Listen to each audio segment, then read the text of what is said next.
નમસ્કાર, આપ જોઈ રહ્યા છો સ્પાર્ક ટુડે ન્યૂઝ। 18મી વાર્ષિક આંતરરાષ્ટ્રીય બૌદ્ધિક સંપત્તિ સંમેલનમાં વિવિધ વિષયોના નિષ્ણાંતોએ મહત્વપૂર્ણ વિષયો પર પોતાના વિચારો રજૂ કર્યા હતા। ડોક્ટર ઓમકાર આચાર્ય, જેમણે ઉદ્યોગો અને ઉદ્યોગ સાહસિકોને અદ્યતન ટેકનોલોજી, સર્જનાત્મક ઉકેલો અને મજબૂત આઈપીઆર રણનીતિનો અપનાવવા પર ભાર મૂક્યો હતો। તેમણે જણાવ્યું કે બૌદ્ધિક સંપત્તિ હકો નવીનતાઓના સંરક્ષણમાં મહત્વની ભૂમિકા ભજવે છે। મિસ પેમેલા ઓર્ટેગા, તેમણે ભારત, કોલંબિયામાં આઈપીઆરના વિસ્તરણ અને તેની આર્થિક વિકાસમાં ભૂમિકા પર પ્રકાશ પાડ્યો હતો। મેક ઇન ઇન્ડિયા અને સ્ટાર્ટઅપ ઇન્ડિયા જેવી સરકારી પહેલોને પણ તેમણે રજૂ કરી હતી। શ્રી જતીન જલુંધવાલા, તેમણે આઈપીઆર કેવી રીતે આર્થિક અને ટેકનિકલ પ્રગતિને વેગ આપે છે તે વિશે ચર્ચા કરી હતી। હું નેશનલ લેવલનો આઈપીઆર એક્સપર્ટ છું અને માર્ક પેટન્ટ માર્કેટ એડવાઇઝર છું। અચ્છા સર, આજે કેવા પ્રકારનો કાર્યક્રમ છે? ત્યાં કેટલા ઇન્વાઇટીઝ? આ 2 દિવસનો સેમિનાર છે। આજે પહેલો દિવસ છે।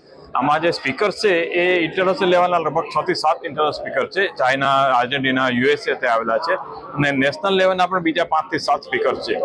એ બધા લોકો પોતાના આવીને અહીંયા આજે સેમિનારનો થીમ છે કે driving innovations and empowering growth, એટલે કે ઇનોવેશનથી અટકી નથી રહેવાનું, પણ એના કારણે કન્ટ્રીનો, દેશનો વિકાસ થવો જોઈએ, એના પર આ થીમ છે અને એ લોકો બધા એના પર બોલવાના છે।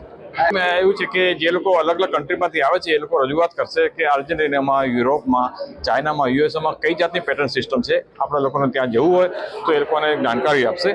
સાથે સાથે એકેડેમિક ઇન્ડસ્ટ્રી ઇન્ટરફેસ, આપણે જેને કહીએ કે શૈક્ષણિક સંસ્થાઓમાં રિસર્ચ થાય છે પણ ઇન્ડસ્ટ્રી સુધી પહોંચતું નથી, અથવા તો ઇન્ડસ્ટ્રીને ખબર નથી કે અહીંયા સારું સંશોધન થાય છે, એ બંનેને ભેગા કરવાનો બી એક પ્રયાસ છે આમાં।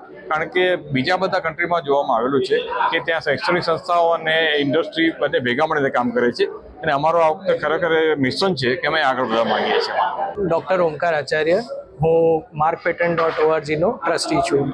અચ્છા, આજે જે કાર્યક્રમ અમે 18મો સેમિનાર કરી રહ્યા છે ઇન્ટેલેક્ચ્યુઅલ પ્રોપર્ટીના અવેરનેસ માટે, જેમાં પેટન્ટ, ટ્રેડમાર્ક, ડિઝાઇન, કોપીરાઇટ વિશે બધા ઓડિયન્સને બતાવવામાં આવશે।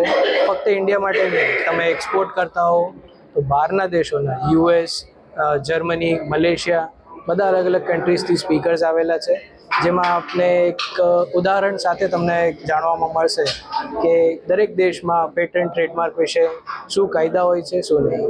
કી પોઈન્ટ જે આ વર્ષનો થીમ છે, driving innovation and empowering growth, કે આજના યુગમાં તમે ઇનોવેટિવ ના થાઓ તો તમારી માટે કોમ્પિટિશન કેટલી અઘરી થઈ જાય છે, અને જ્યારે તમે ઇનોવેશન લાવો છો તો તમને આઈપીની જરૂર છે। આઈપી તમે ફાઇલ કરશો તો તમને એનાથી બમણો ગ્રોથ મળી શકે છે। કઈ કઈ સંસ્થાઓ આપણી સાથે જોડાયેલી? અમારી સાથે સંસ્થાઓ જે જોડાયેલી છે એ છે ગુજકોસ્ટ, આઈહબ, જીસીએ, જીપીએ, ઇટામા, અને બીજી ખાસી બધી કોલેજીસ બી છે, જેમ સાલ, GNLU, GTU, Xavier's research foundation.